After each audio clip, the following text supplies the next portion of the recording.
Hello students, मैं एक बार फिर से आपका स्वागत करता हूँ मेरे अपने और आपके अपने भी यूट्यूब चैनल में, जिसका नाम है इंग्लिश विद विनोद। तो स्टूडेंट्स, आज इस वीडियो में जो टॉपिक हम पढ़ने वाले हैं वो टॉपिक है नॉट ओनली बट ऑल्सो।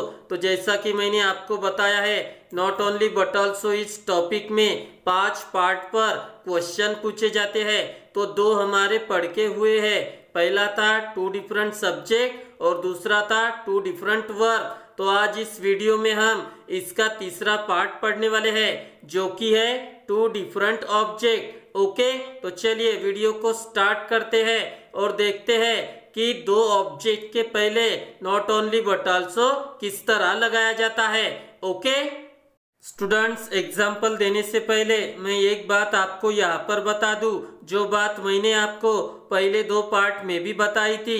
कौन सी बात? कि यहाँ पर 3 तरह के क्वेश्चन पूछे जाते हैं, यानी 3 में से कोई एक क्वेश्चन एग्जाम में आ सकता है। तो हमें ये 3 तरह के क्वेश्चन पढ़ने होते हैं। ओके, तो चलिए पहला टाइप वाला जो सेंटेंस है उसकी तरफ मूव करते हैं। ये रहा हमारा पहला टाइप वाला सेंटेंस। स्टूडेंट, चलिए रीड करते हैं कि क्या है। तो हमारा सेंटेंस है, I had visited France twice, I had visited Spain twice. तो इसमें क्या होता है स्टूडेंट्स, 2 सेंटेंस होते हैं जिसमें एक पार्ट कॉमन होता है और जो डिफरेंट पार्ट होता है उसी में हमें नॉट ओनली बट ऑल्सो लगाना होता है। तो हमारा टॉपिक है 2 डिफरेंट ऑब्जेक्ट, यानी हमें यहाँ पर 2 डिफरेंट ऑब्जेक्ट देखने को मिलेंगे। तो ऑब्जेक्ट कहाँ आते हैं स्टूडेंट्स? ये सेंटेंस में वर्ब के बाद आते हैं। तो आप इन दोनों सेंटेंस में देख सकते हो, विजिटेड ये हमारा वर्ब फॉर्म है, तो विजिटेड के बाद फ्रांस ये एक ऑब्जेक्ट है और स्पेन ये दूसरा ऑब्जेक्ट है। तो यानी फ्रांस और स्पेन के पहले हमें नॉट ओनली बट ऑल्सो लगाना होगा। ओके, तो चलिए लगाते हैं। तो हमारा आंसर है, I had visited not only France but also Spain twice. तो देखिए, फ्रांस के पहले नॉट ओनली और स्पेन के पहले बट ऑल्सो, तो यही हमारा आंसर है। और आप देख सकते हो, आई हैड विजिटेड ये हमारा कॉमन पार्ट है और ट्वाइस भी सेंटेंस में डबल आया है, इसलिए हमने उसको भी एक ही बार लिया है।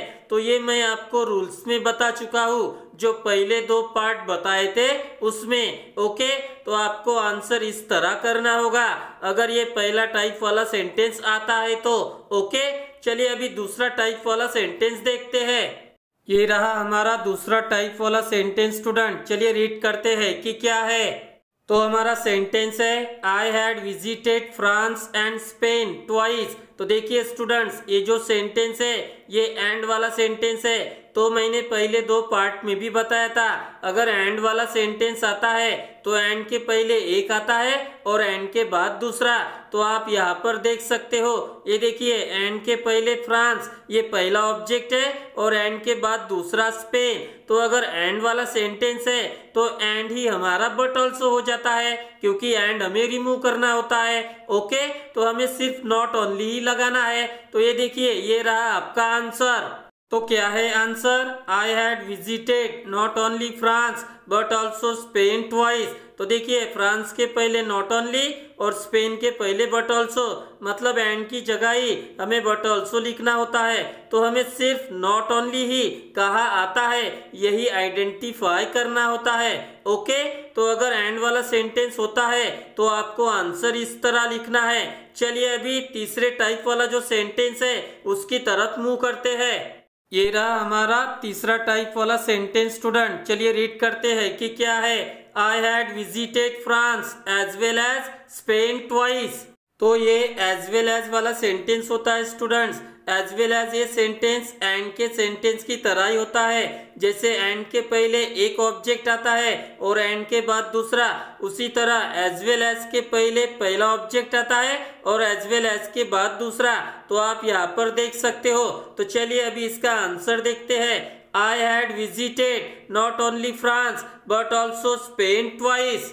तो ये देखिए स्टूडेंट्स, फ्रांस के पहले नॉट ओनली और स्पेन के पहले बट ऑल्सो, तो एज वेल एज रिमूव होके बट ऑल्सो लग जाता है एंड के सेंटेंस की तरह ही। ओके, तो स्टूडेंट्स अगर आपका सेंटेंस एंड और एज वेल एज में होता है तो सबसे पहले जो बात आपको करनी है वो है दूसरा ऑब्जेक्ट फाइंड आउट करना, जो कि होता है एंड के बाद और एज वेल एज के बाद, क्योंकि जब हम ये प्रोसेस करते हैं तभी हमें पहला ऑब्जेक्ट पता चलता है। ओके, तो आपको अगर एंड एज वेल एज का सेंटेंस आता है तो उसके बाद का पहले आइडेंटिफाई करो, फिर वही आपको पहला वाला बताएगा। ओके, और जो पहला टाइप वाला सेंटेंस है उसमें तो ऑब्जेक्ट आइडेंटिफाई करना इजी हो जाता है, क्योंकि उसमें दो सेंटेंस होते हैं, क्योंकि उसमें एक पार्ट कॉमन होता है। ओके, तो चलिए अभी सेकंड एग्जांपल की तरफ मूव करते हैं। ये रहा हमारा सेकंड एग्जांपल स्टूडेंट, चलिए रीड करते हैं कि क्या है। तो हमारा सेंटेंस है the weather is rainy and stormy. तो देखिए स्टूडेंट्स, ये एंड वाला सेंटेंस है, तो आप देख सकते हो एंड के पहले ये पहला ऑब्जेक्ट है और एंड के बाद ये दूसरा। तो चलिए अभी इनके पहले नॉट ओनली बट ऑल्सो लगाते हैं। तो ये रहा हमारा आंसर, क्या है, the weather is not only rainy but also stormy. तो देखिए रेनी के पहले नॉट ओनली लगा दिया है, एंड रिमूव हो जाएगा, जिसकी जगह क्या आ जाएगा, बट ऑल्सो। तो ये मैंने लगा दिया है, क्योंकि एंड ही बट ऑल्सो होता है तो हमें सिर्फ नॉट ओनली लगाना होता है। ओके, चलिए अभी थर्ड एग्जांपल देखते हैं। ये रहा हमारा थर्ड सेंटेंस स्टूडेंट, चलिए रीड करते हैं कि क्या है। तो हमारा सेंटेंस है Sachin is a great batsman, he is a good human being. तो ये हमारा पहला टाइप वाला सेंटेंस है स्टूडेंट्स। देखिए दो सेंटेंस है जिसमें एक पार्ट कॉमन होता है, तो कौन सा पार्ट कॉमन है आप यहाँ पर देख सकते हो, सचिन इज, ही इज। तो देखिए स्टूडेंट, सचिन इस वर्ड के लिए ही प्रोनाउन यूज हुआ है, और हमारे दो डिफरेंट ऑब्जेक्ट हो गए हैं, अ ग्रेट बैट्समैन और दूसरा है अ गुड ह्यूमन बीइंग। तो इनके पहले ही हमें नॉट ओनली बट ऑल्सो लगाना है, तो चलिए लगाते हैं। तो ये रहा हमारा आंसर, क्या है, Sachin is not only a great batsman but also a good human being. तो आप देख सकते हो अ ग्रेट बैट्समैन इसके पहले नॉट ओनली और अ गुड ह्यूमन बीइंग इसके पहले बट ऑल्सो। तो अगर पहला टाइप वाला सेंटेंस आता है तो आपको नॉट ओनली बट ऑल्सो इसी तरह लगाना है, जिसमें एक पार्ट कॉमन होता है। ओके, चलिए अभी चौथा एग्जाम्पल देखते हैं। ये रहा हमारा चौथा एग्जाम्पल स्टूडेंट, चलिए रीड करते हैं कि क्या है। He has been receiving threatening calls as well as threatening letters for the last 2 months। तो ये एज वेल एज वाला सेंटेंस है स्टूडेंट्स, आप देख सकते हो।